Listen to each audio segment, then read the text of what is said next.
I give a fuck? Why do I give a fuck? Why do I try so hard? Why do I care so much? Welcome to Why Do I Give a Fuck? A cross-cultural conversation between myself, Deanne Tate, and Johanna Thompson. In these times of great struggle and possible shift, we ask ourselves, why do we give a fuck about any of it? How does the lens we see the world through impact what we see? And what do we do about it? Man, these conversations got me thinking, got me curious about so many things, thinking about the State of the Union address that we were talking about. And one of the major things that Donald Trump did not speak about was education and the futuring of the United States. And what does that look like as we are thinking about technology, as we're thinking about like literally education in the schools, as we're thinking about whether or not to show up to the State of the Union, because are we getting the information that we need to be able to figure out how we're going to make decisions. So I know that you had a story about something happening in the schools. Yeah, I had an experience last week. I volunteer with an organization that mentors youth, that most of the kiddos whose families have immigrated from different countries in Africa. And so English is not necessarily their first language. And I mentor three of these, there's three siblings, two girls and a boy. The boy is the middle child. And so they had an award.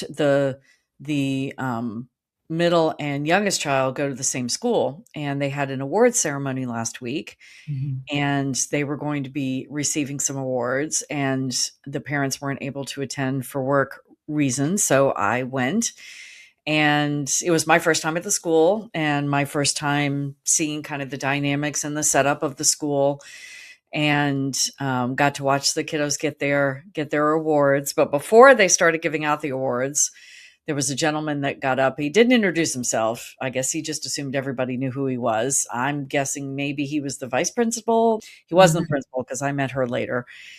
And I was just horrified at the monologue that he gave before he even started passing out awards, because it was all about, you have to be smart. You have to be smart, which to me, that use of that word right off the rip is problematic. Because if you're not smart, then that suggests you're dumb. It's like that's not the languaging that I would think would make sense if I was the one writing the speech. So it was, you got to be smart. You got to be smart. If you're not smart, you won't make any money. And if you don't make any money, you're not going to, be able to support yourself. Well. So and yeah. These are third, fourth, and fifth graders. Fourth, fifth, and sixth graders. Middle school young people. Yeah. So it's all about capitalism. It's all about money, money, money. When he went to go give out the awards for improvement in mathematics, it was all about, got to know numbers. You got to know numbers. If you don't know numbers, you're not going to be able to make any money. If you don't make any money, it was just, yeah, really rooted in capitalism to these young minds. I wanted to stand up and go, no, So they got their awards, which was wonderful. One of the youngest child, one of the girls got, they did first honors and second honors for the top grades. The top grades in the class got first honors, and the next tier of grades got second honors. So she got second honors, got a second honors certificate. And she also got an improvement certificate in mathematics. So that was wonderful. And then the middle child, the boy, got a certificate of improvement in reading, I believe it was. But he's, he's celebratory. It was a nice celebratory Yes, event. He was very excited to see that for them and to be there for them on that one. And then afterwards, they all went back to class, and I had been messaging, because they do everything on an app now, to be able to message the teachers. And I messaged the middle child's teacher, and just asked if she possibly had any time to just meet with me. Just really, I was looking for introductions and just start the dialogue, because he's got some challenges in certain areas, and we really wanted to try to advocate for him to get any kind of help that he might need additional to what he's receiving already. And you had communicated this with the parents that you were going to Yes, yeah. Years Already ago. talked to the parents about this, and yeah, and they just couldn't be there, and so they had asked if I would, start this dialogue.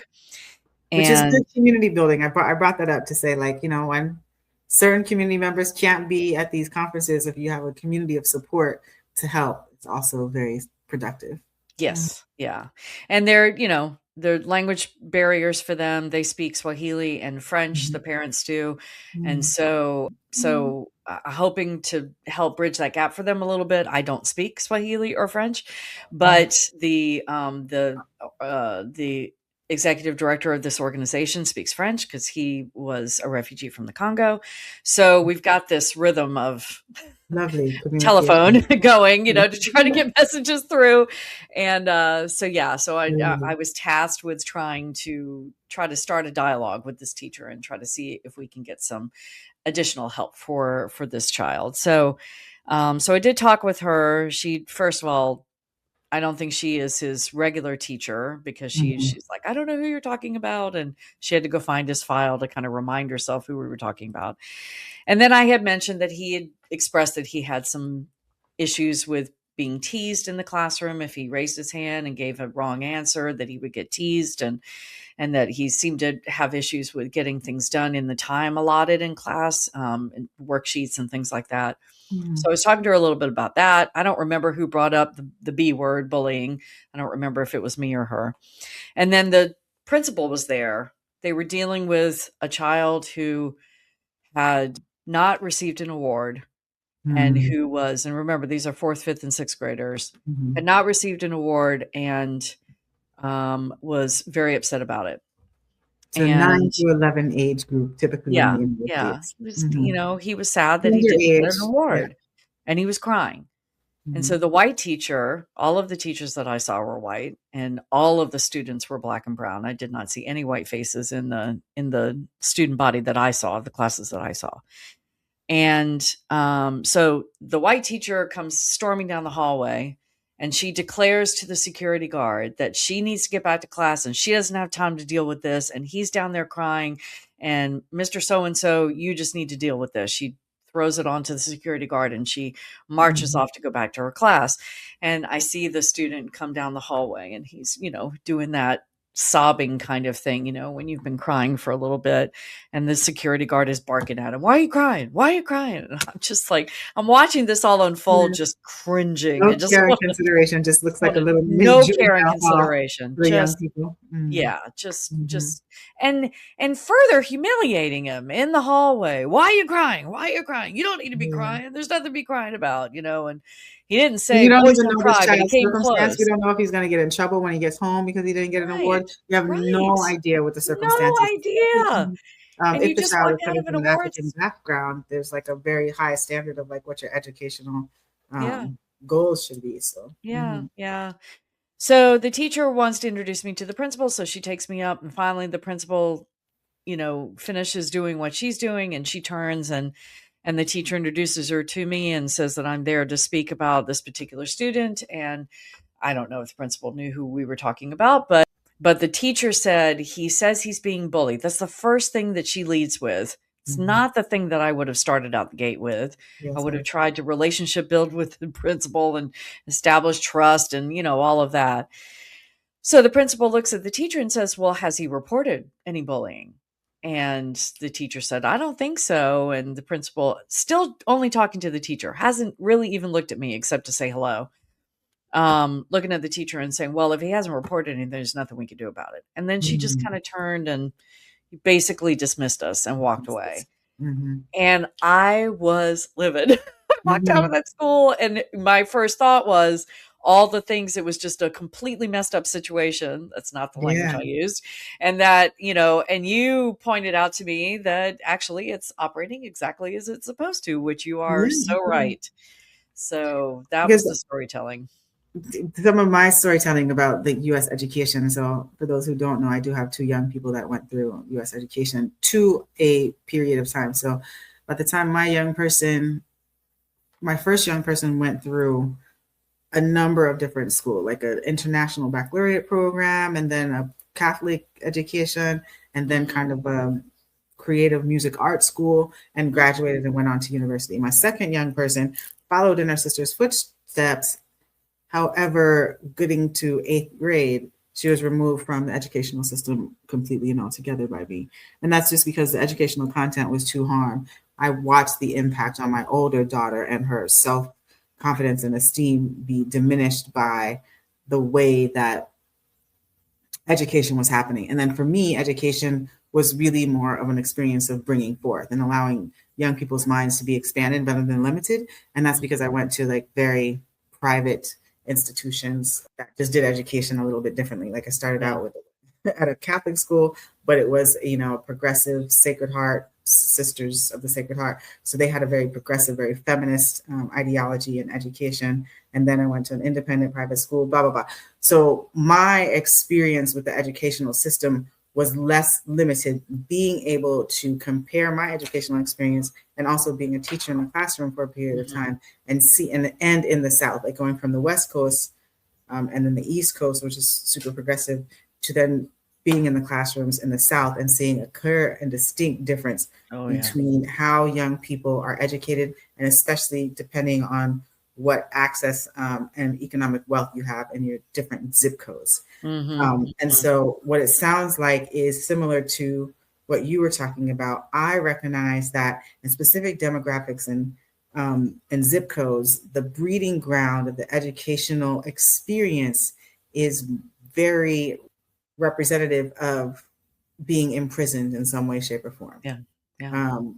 Just the time frames with which you're in class, the way that it's scheduled, the way that you experience lunchtime, the way that you experience passing through, going from classroom, going for outside experiences and coming back in. So if anybody hasn't been actually in a public school system in a long period of time, and then also the difference between East Coast, West Coast, and being in the South, you can see how it's breeding grounds for an enslaved ideology, a mindset where, like this man was talking about, you need to be smart to be able to navigate the system if you're existing in a system of white supremacy and capitalism. Absolutely. Right? So where are you going to be placed along that system? Are you going to be on the lower end of workers? Are you going to be in this middle position of a manager? And or are you going to be in a supervisory position in leadership, and identifying what smart means in regards to the placement of that? Also knowing that there's an integration of criminalization, because if young people don't achieve awards or do well on any of the standardized testing, then they're already earmarked, especially in Black and Brown communities, to achieve a self, not achieve an opportunity to create or make a life. So the educational system for me is really a place that is institutionalizing minds and being very successful in creating an institutionalization of being a slave mentality. And I speak into that because last night I was at a event in a historically Black college and university where we were speaking into a campaign where we need more Black teachers and representative people, and also to have a different pedagogy that is being communicated in the schools to Black and Brown young people. So we need to be talking about futuring in the United States. We need to be talking about creating an open access. And we also need to be talking about education in a different way than the educational content that is coming through, especially under this new administration, which is trying to make sure that they regress back to the way education was shared before we had an evolution of including women's studies and Black studies and migrant people studies to actually be representative of like the melting pot of people that are here existing in the United States at this period of time. Yeah. And I was, before we got on the recording here, we were talking about how that representation, I was in another group and we were talking about, and somebody said, did you ever have any Black teachers or any teachers that didn't look like you? And I said, no, all the way through. I mean, I'm not surprised that I didn't through my middle or elementary, middle and high school, because I went to What's the reason that you're saying that you're... Because I was in a segregated town at a private school where, my graduating class was 14 people. You know, it was very small. Mhm. And so just given the town and the way the town is organized, it's still organized that way all these years later. That's why You I had was a saying that it graduating wasn't class of like 14 people. You were like a small little Christian school. What was that? Christian. It wasn't faith-based. For real? It wasn't Oh, faith-based. We have 4 I thought I girls. went to an exclusive independent school. You No. got 14 people. You were in a study. It was, yeah, it was tiny. And I had been when my older sister and I, because she's 3 years older than me, when we first started in the school, it was just trailers. It was Oh, 6 wow. trailers, and the trailers were divided. They had like an accordion wall that went down the middle of it. So you would have one class, one grade on one side and one grade on the other, and they were in a circle, like Oh, interesting. the Western settlers, would circle their wagons. It was that kind of configuration with the courtyard in the middle. And then I think when I was in 5th grade, they built what they called the upper school, which was the first like actual building. And now the school's gotten a lot bigger. My nephew actually graduated from there. My older sister's son, because they live in that town. He graduated from there a few years ago. And So what was the educational philosophy at such a small little school in the South like that? I mean, I wouldn't even begin to know what their philosophy was. It was definitely probably considered themselves to be a liberal arts kind of, education. I mean, it because the school was so small, it was very, you ran in your class pretty much. When we went to high school, we would have different classes, but it was still all the same people. I mean, I went So you from went there from middle school all the way through high no, school. 2nd grade. I started in 2nd grade in that school and went all the way to graduation. And there were 6 of us that had been in the class together the entire All the way time. to high school graduation. 6 out of 14, we had been together since 2nd grade. So it was very cohort style education. Yeah, and you couldn't reinvent yourself. And I was one of those kids that got bullied. So I didn't. I was a hot mess until freshman year of high school, and then I started drinking. To be. And what were you part of getting bullied about in that type of everything. environment? Everything. Because I mean, you came from a relatively affluent community. You're white. You have like blonde hair. You're a good looking lady. So what like kind of? I was gangly. I was Mm. gangly.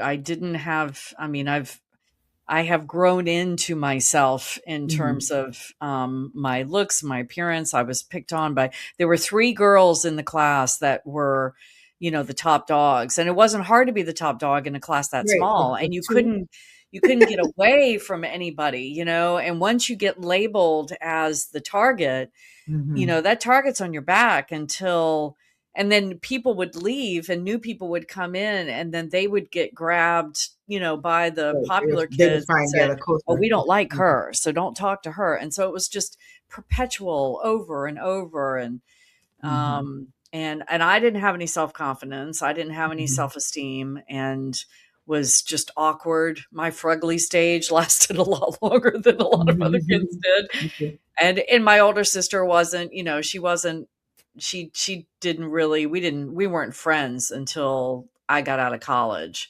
So she wasn't my champion. I didn't have her like Community of defending supports. me. Yeah, she didn't Yeah, care 2 shits about what was happening with me. So, and she was popular because she was Mm-hmm. blonde and she was all these things. And so I wasn't blonde then. This is enhanced. Okay.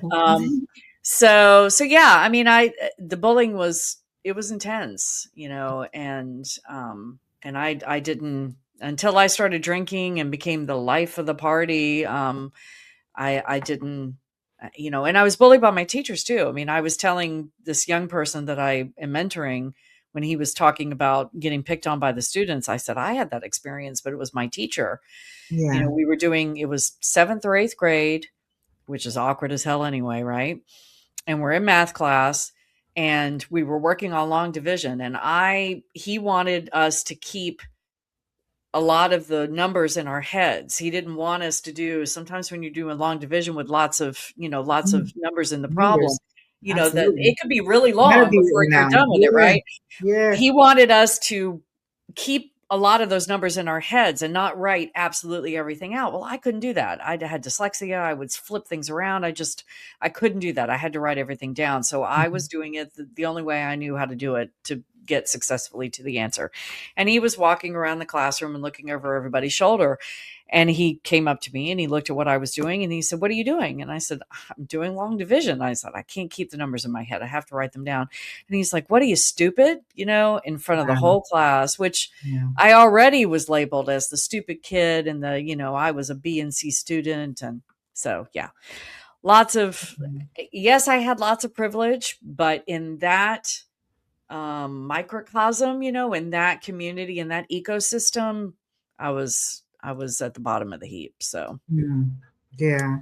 oh, I know what it feels like. About I'm thinking about like the individual bullying and like the systemic bullying and like what that experience feels like to consistently, to your point of the gentleman who got up in front of the auditorium of people and said, "Don't be stupid," right? Like this kind of admonition of, you are stupid if you present from this space and place or positioning in society. And it's unfortunate that when education, which is supposed to bring forth the knowledge that is already existing within and kind of expand it so that then we can evolve and create a little bit further, but then to see that our educational institutions are so limiting and want people just to like kind of tool the line, get used to sitting for long periods of time, get used to having information fed into you and regurgitating the information. And that is the thing that qualifies your positioning, that they do not encourage you to be imaginative or to go outside and think outside of the box. I mean, they tease you with it. They, don't you want to be creative? But then the moment you are, you can't. It doesn't. Creative within the context of what will make the machine operate more effectively. That's what I understand the definition of creativity is, but not creativity where you're thinking outside of the box or asking yourself how you can do something differently and create different outcomes and greater impact for a different group of people. Those are where the challenge to educational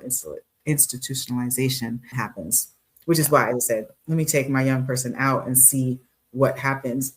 To that point, there is something that's important about socializing people to be able, in this day and age, to be able to communicate with each other when you do have the option of only communicating through technology. And if we're not figuring out ways within our educational institutions to be able to be in community with each other, then there is a different level of harm that we are also creating. Because I am thinking about the young person that I did take out of school, and then what it looks like for her to be developing social relationships and working in teams with other people becomes like much more difficult, which is something to be thinking about, depending on how it is that we want our future to look.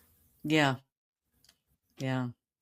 It's funny you talk about creativity, because I was just telling somebody yesterday, I mean, I'm an artist now, but I didn't start painting until like 9 years ago. I never thought I could be creative. I always used to say that I could make a stick figure look good, and when I was going through undergrad, because I got my degree in special ed, when we were charged with doing the bulletin board designs, oh my God, I was so stressed because I just couldn't come up with anything new, couldn't come up with anything. When you said that, it made me think of that. It's like, I wonder if that lack of creativity has a lot to do with what I grew up in, that I wasn't allowed. I wasn't, it wasn't a space that was safe for me to be creative, because I was just trying to survive the day to day. Even with all the privilege that I had, I didn't have any privilege or didn't have the perception of having any privilege in the boundaries of that school, in that classroom. Yeah, it was just to keep my head above water and get through every day. So what would it look like to imagine an educational system differently than the one that we have existing in the United States at this moment? Well, I think there are some models out there. One? Montessori is, I love Montessori. That's what my ladies were in. It's not so much the American version of Montessori, though. I mean, the true Maria Montessori version. Yeah. Because the USians, we've watered it down quite a bit. My Well, daughter went we to, are culture things, I think, a little differently. yeah. Yeah. My daughter went to was in Montessori from age 3 Mhm. to through third grade, what they would Oh, consider okay, wow. third grade. Mhm. And because I mean, she showed the ability to know things very, very early on. And I was like, and her age, because of the cutoffs that they have around birthdays and when you can start certain grades and things like that, I knew they were going to hold her back because of her when her birthday landed, and because she had a fall birthday. Mhm. And I was like, she's going to be bored to tears and get into nothing but, mischief, because she was identifying and reading and doing things way earlier Mhm. than, Mhm. so It's that's why I looked for a Montessori placement for her that I felt like she could expand in. And they didn't use grades. They didn't use, and a yeah. lot of the teachers fussed about it. I mean, a lot of the parents fussed about it. And I remember having conversations with the parents going, but That's not the point. It's didn't you put your Montessori. child in Montessori because you didn't Or want, Montessori. but they would be drawn back their own Mm, conditioning into having grades that showed prowess, the award. I would see parents struggling with that, their own conditioning of, mm. I need to have that grade to know that I'm worthy. Even if they put their child in Montessori intentionally, they still had to fight that pattern, Yeah. that program Ideology, that was educational ideology. programmed in them very early on.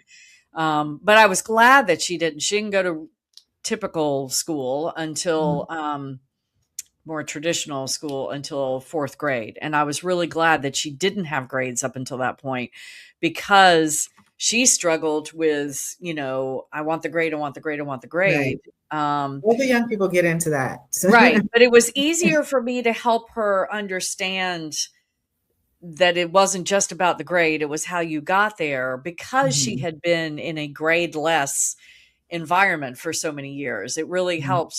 helped me balance that. If she'd been in a typical education system, the whole time, where Would have grades been were more the programs. Yeah, carrot, for sure. I think it would have been harder for her to Mhm. manage that. But I ended up putting her at a school, ironically enough, that was almost exactly like the one that I went to in Mhm. terms of its size. And Mhm. it's, I wanted that for her. We were in South Carolina. The public school system there is crap.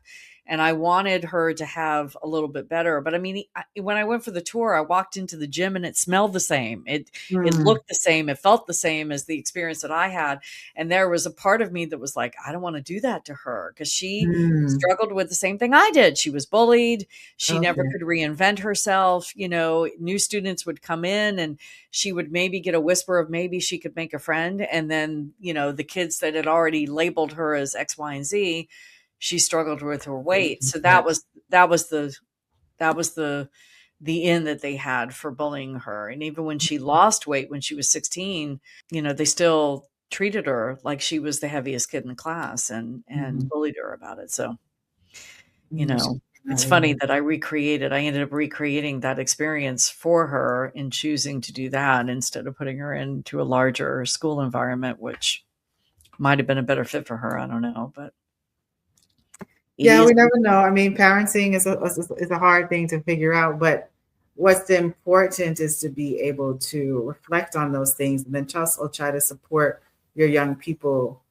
in whatever educational experience they've had, to recognize that it is the wealth of information that you are receiving, gaining, so that you can figure out how to navigate your way through we're experiencing as a chaotic world. And I'll even Yeah, say, as somebody who came through the educational system at a completely different time than what young people are experiencing now, right. I really appreciate and give young people credit for navigating and challenging the content, because they have such a wealth of information that they can use.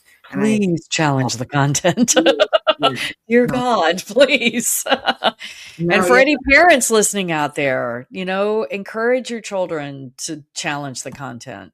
absolutely. Um, And it you makes know, it more fun to be able to be in, in those environments and in those institutions, when you can ask questions and be curious and expand the thought process. And Well, I know it's hard because they keep changing like the math. All You of, know, all the even with time. my daughter's 28 now, but even when she was in school, I didn't My know how to help her with the math because it wasn't math that I had ever done. So Mhm. I was like, I don't even know, I don't even know how to help you, you know? And so it makes it Yes. really challenging and Learning is continuous, for yeah, sure. it is. Challenging and continuous and worth It every is. moment, It every moment. is. So, and ironically enough, he didn't even mention education during the State of the Union At all, at all. And so it's because it's important to have working that exactly the way he wants it because to that right is now. the future of the US and the way that they want to be educating. And the reason why they even established the institution of education is to create more workers that could do the jobs that were necessary to be done during the Industrial Revolution. So we have to remember that the education in the United States was created for a particular means, and they're actually rolling back some legislation that would protect the rights and the lives of young people, which children's rights came into effect because so many young people were working in the industry for less wages and in more dangerous situations because their smaller bodies could get into places in the machines that Right. adult bodies could not get into. And so as people started to campaign against the violence and the terror that was happening to the young people, and when I say violence and terror, I'm not just talking about management of them and their time and lack of food, but I'm talking about fingers were getting chopped off, legs were getting chopped off. There was like all kinds of environmental um, Hazards. hazards for young people and young people's lives. So that's where a lot of the children's rights were developed. And in the State of the Union address, they weren't talking so much about education, but they were talking about rolling back legislations that protects young people so that more young people could enter into the workforce and work system because they are really returning to a system of slavery where Yeah. more people are going to be utilized as workers, Yeah. as a resource within industry. So we have to stay awake. As a big exhale and a big sigh. That's Yeah. what we give AF about education in the We do United give States. a fuck about We don't hear education. it in the Everybody State should of give a the fuck Union. about it. Absolutely. Absolutely. Thank you for the Thank you. conversation. Thank you. Why do I give a fuck? Why Thanks do for I joining give a us. fuck? Until next time, as you move throughout your day, continue to ask yourself, Why do I give a Why Do I Give a Fuck is produced in collaboration with Johanna and Deanne. Music by Norwegian musician Water. See you next time.